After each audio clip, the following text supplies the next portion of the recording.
Hey Thomas, thanks for sending me a video. You really have a good smooth technique. But I do see some things that I think you can improve on that's going to help you be more consistent and of course get some farther throws.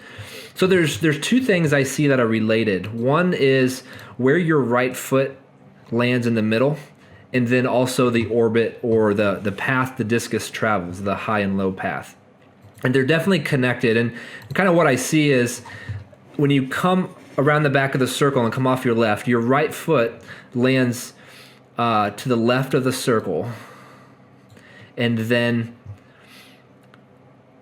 rather than in the middle of the circle, and then your low point is here and your high point is here. So again, that's if you kind of just go through the throw, you overstep with your right foot in the middle, and then your discus is high about 90 degrees too early. And so let's kind of watch that again.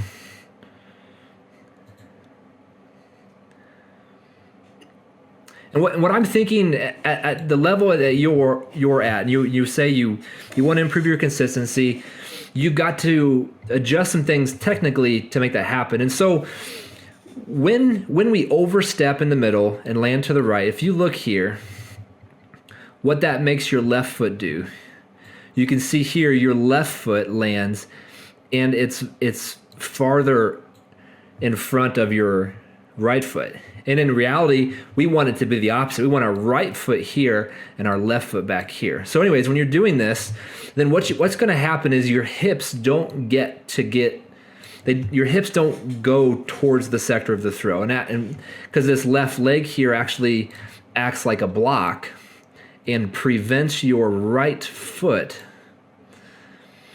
and leg from actually turning and pushing against the ground. So when that happens, you're forced to use your upper body to throw. Then that discus comes out early. And you can see here when your discus comes out, coming out a little bit early because you have a little bit of lean here because you have to come off of your right foot and pull down with the left arm in order to get the discus to go out to the sector. And so as you move through the circle, if you look here, you kind of always have a left arm pull. So this left arm is going to work really hard, and then you end up rotating over to here, and then you land and rotate down and away at the finish. And so the first way to think about this is you want to go from a down and up with your shoulders mentality, because again, it's going to happen here again too. So as this left makes contact, this left arm is going to crank on down to launch the discus. And so we want to get away from that technique. We want our shoulders and our arms, our right and our left arm, to work together, but to move level through the circle. So as you move and as you spin and go towards the sector, we want your shoulders to have a levelness. Now, we do want a high and a low with the discus. That's important, but that will come naturally. What I want you to think about as you move through the circle is you need to feel what your left arm is doing, and you got to know that the left arm and the right arm will work together. And generally speaking, we need the left arm to be opposite from the discus, or we need the discus, the right arm, to be opposite from our left arm. So just a quick basics here. In the back of the circle, we want the discus to be at its lowest points here in the back of the circle. So back here, this is the area when the discus is crossing this plane, we want the discus low, and then vice versa, we want the discus high on this plane. So again, low here and high here. So if we want the discus to be low in the back half of the circle, that means the left arm needs to be high at the back half of the circle. And if you look here, as you turn, that left arm goes down right away. It goes down and pulls. So if the left arm is going to be down and pull here, that's going to make the discus be up and rise here. That makes sense? See how the discus is high here?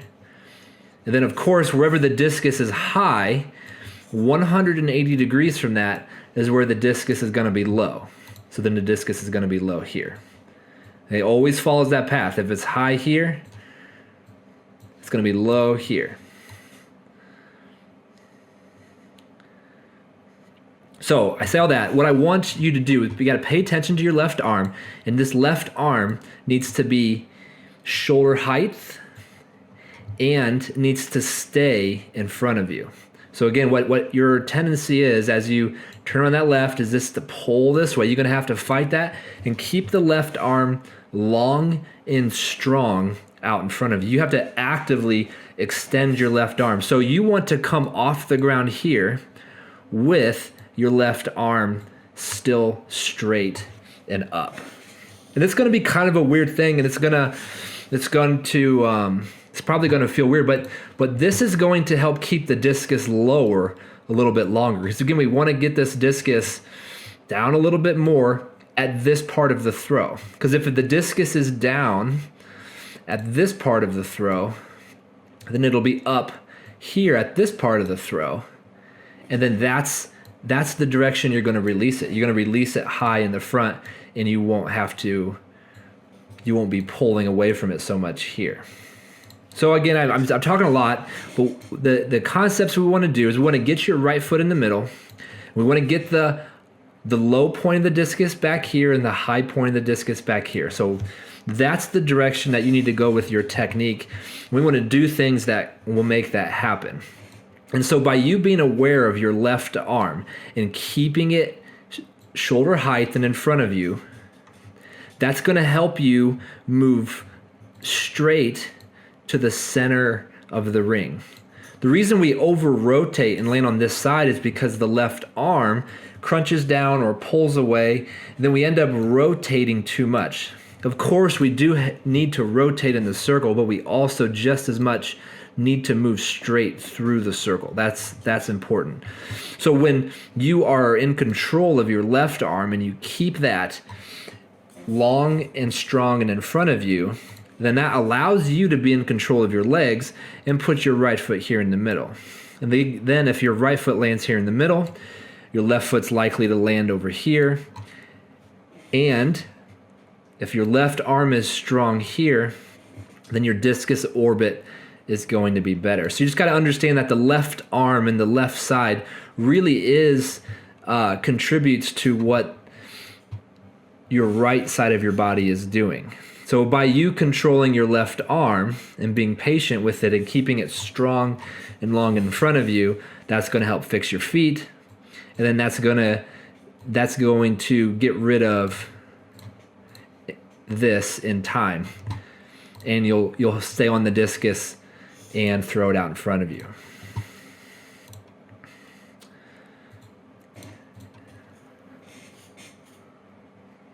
So again, just to recap, the things that you want to improve on is where your right foot is. You want to get that right foot in the middle. And you do that by controlling what your left arm is doing. So rather than just pulling down and yanking with the left arm, you're going to keep that left arm long and straight in front of you. So like just for an example, at this point here, when this left foot's about to come off the ground, I'd like to see your left arm here. So again, if your left arm is here, then your discus is gonna be down here. Again, we control this arm and get this left arm right there at that point that left foot is coming off the circle. This is gonna make you spin less in the air, and it'll put you in the middle of the circle rather than out here.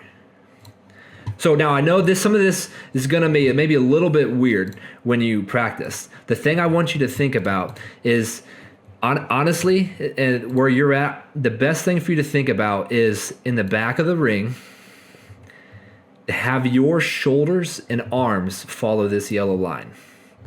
So that means That means it's almost like you're going to act like the letter T.